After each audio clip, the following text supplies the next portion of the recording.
somos el equipo número 6.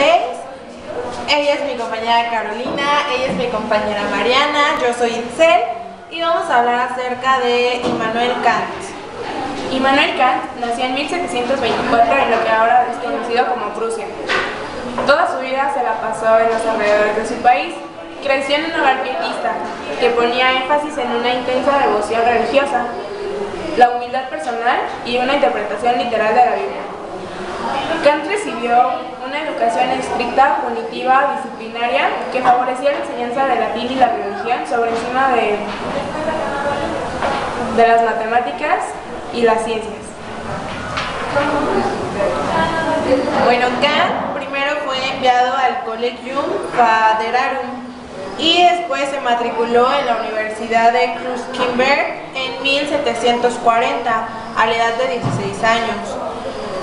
Él estudió filosofía de Leibniz y Wolfgang. Con el profesor Martin Cournet, un racionalista que también estaba familiarizado con el desarrollo de la filosofía y la ciencia moderna y británica, que introdujo a Kant en la nueva física matemática de Newton. También, el profesor le dijo a Kant respecto al idealismo visto negativamente por toda la filosofía del siglo XVIII, e incluso después de la creación de la teoría del idealismo trascendental. Incluso después de la teoría del idealismo trascendental, Kant refutó el idealismo en la segunda edición de su obra principal, que fue la Crítica de la razón pura. Giró hacia la crítica a la edad de 46 años. Kant era un conocido erudito y un filósofo cada vez más influyente. Se esperaba mucho de él. Como respuesta a una carta de su alumno Marcus Hertz, Kant llegó a reconocer que la disertación igualitaria había logrado que la relación y conexión entre estas actividades intelectuales y sensibles. También reconoció que Deichmann le despertó el sueño dogmático alrededor de 1770. Kant no publicó ningún trabajo de filosofía en los siguientes años.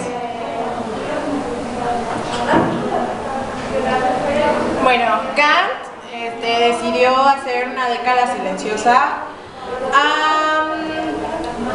para sus problemas que tenía pensados y así, aunque él era amante de la compañía y todo. Kant se aisló pese a los intereses de sus amigos sacarle de su aislamiento, pero pues él quería como razonar y pensar y todo lo tenía que hacer como en silencio. Entonces, pues todo lo de la metafísica es así como algo más allá de la naturaleza. Entonces él tenía que reflexionar bastante y así. Cuando Kant salió de su silencio en 1781, el resultado de la crítica de la razón pura, fue el resultado de su década de silencio, la crítica de la razón pura, aunque hoy sea reconocida unánimemente como una de las más importantes obras de la historia de la filosofía. Fue ignorada en el momento de su publicación inicial. Kant escribió los prolegomenos a toda metafísica futura en 1783, como un resumen de sus principales puntos de vista. También animó a su amigo John Schultz para publicar un breve comentario sobre la crítica de la razón pura. La reputación de Kant aumentó gradualmente durante la década de 1780, gracias a una serie de obras importantes, como el ensayo La respuesta a la pregunta ¿qué es la ilustración?, de 1784. Otro fue la fundamentación de la metafísica de las costumbres, eso fue en 1785. Fue su primera obra sobre filosofía moral y principios metafísicos de la ciencia natural de 1786, esa fue otra obra. Por el reconocimiento final de Kant llegó desde una fuente inesperada en 1786. Kant Leonard Reinhold comenzó a publicar una serie de cartas públicas sobre la filosofía kantiana.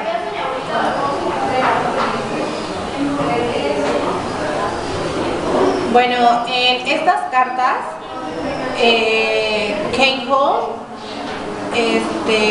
Reinhold critica un poco la filosofía de Kant como una respuesta a la principal controversia intelectual de la época, la disputa sobre el panteísmo. Friedrich Jacob había acusado al recientemente fallecido Cotton Ephraim Lessing, distinguido dramaturgo y ensayista filósofo, de espionismo. Esta acusación equivale a la del ateísmo. Fue desmentida repetidamente por Moses Mendelssohn, amigo de Lessing, y bueno, surgió una amargada disputa pública entre ellos dos. La controversia gradualmente escaló hasta convertirse en un debate general sobre los valores de la ilustración y de la razón en sí misma. Realmente tenían en sus cartas la crítica de la razón pura de Kant. Podía resolver esa disputa definiendo la autoridad y los límites de la razón. Las cartas de Kant fueron ampliamente leídas e hicieron a Kant el filósofo más famoso de su época. Las últimas obras de Kant publicó una segunda edición de la Crítica de la Razón Pura en 1787, revisando en profundidad las primeras partes del libro. La mayoría de sus posteriores obras se centraron en las áreas de la filosofía, desarrollando la filosofía moral, especialmente en la crítica de la razón práctica. Bueno, en 1788 y la metafísica de las costumbres, bueno, esas son algunas de sus obras más importantes. En 1797 la crítica del juicio, en 1790 aplicaba el sistema kantiano a la eléctrica y la teología. También escribió varios ensayos algo populares sobre historia, religión, política y otros temas. Estas obras fueron bien recibidas por los contemporáneos de Kant y confirmaron su posición preeminente de la filosofía del siglo XVIII. Había varias revistas dedicadas únicamente a la filosofía de Kant, a defenderla y la crítica constructiva, ¿no? Pero a pesar de su éxito, las tendencias filosóficas se movían en otra dirección. Esto significa que mientras Kant iba, las filosofías ya iban de regreso. Muchos de los discípulos más importantes de Kant, incluyendo a Reinhold, a Beck y a Fichte, transformaron la posición kantiana en forma de idealismo cada vez más radicales. Esto marcó la aparición del idealismo alemán. Kant se opuso a estos desarrollos y denunció públicamente a Fichte en una carta abierta en 1799. Fue uno de sus últimos actos filosóficos. La salud de Kant, mala desde hacía mucho tiempo, empeoró y murió en Prusia. El 12 de febrero de 1804, murmurando las palabras genug, que es suficiente o basta, antes de morir.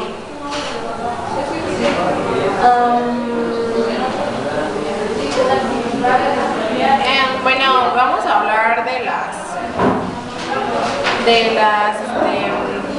como unas tablas que hizo él acerca del tiempo. Ya las contamos en nuestra presentación. ¿Dónde están?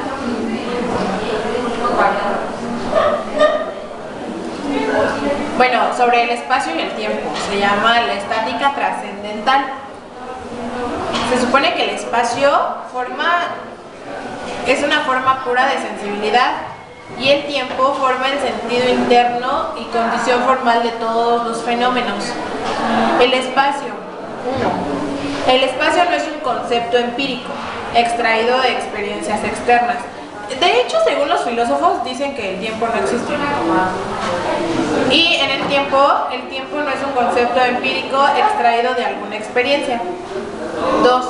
El espacio es una necesaria representación a priori que sirve de base a todas las instituciones externas. Y el tiempo es una representación necesaria que sirve de base a todas las instituciones. 3. El espacio no es un concepto discursivo, sino una intuición pura. Y el tiempo no es un concepto discursivo, o como se dice universal, sino forma parte de la institución sensible. 4. La originaria representación de espacios es pues una institución priori y no un concepto. Y la originalidad, representación tiempo, debe estar pues dada como limitada.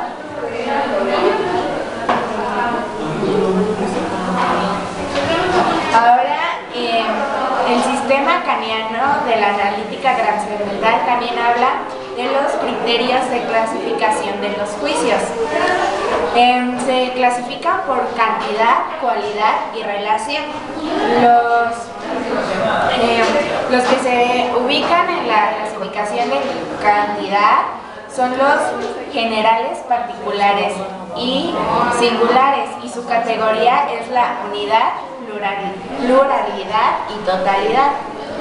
Los que se encuentran en la clasificación de cualidad son los afirmativos, negativos y disyuntivos, y su categoría es de realidad, negación y limitación.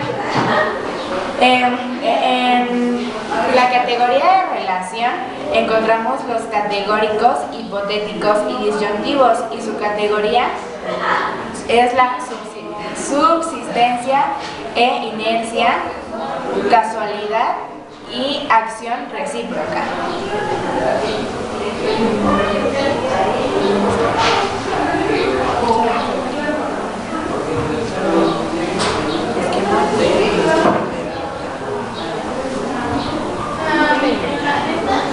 Esquemas de la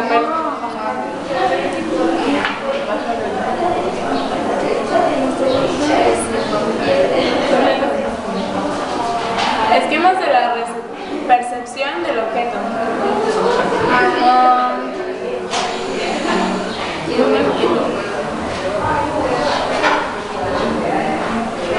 Bueno, es el esquema que él tenía acerca de los objetos. Y bueno, él dice que hay un número y cuáles son sus principios. Del número son los axiomas de la introducción. Todas las instituciones son cantidades extensivas. Del grado son las anticipaciones de la percepción. En todas las apariencias, lo real posee una cantidad intensiva, un grado. También hay analogías de la experiencia, que son la permanencia de la sustancia, la sucesión temporal según la casualidad, simultaneidad según la ley de acción recíproca. También está los postulados del pensamiento empírico en general, y es lo que es conforme con las condiciones formales de la experiencia es lo posible. Lo que está en conexión con las condiciones materiales de la experiencia real. Aquello en que la conexión con lo real está determinado por las condiciones universales de la experiencia y lo necesario. Y ahora mi compañera Bárbara va a decir las frases célebres.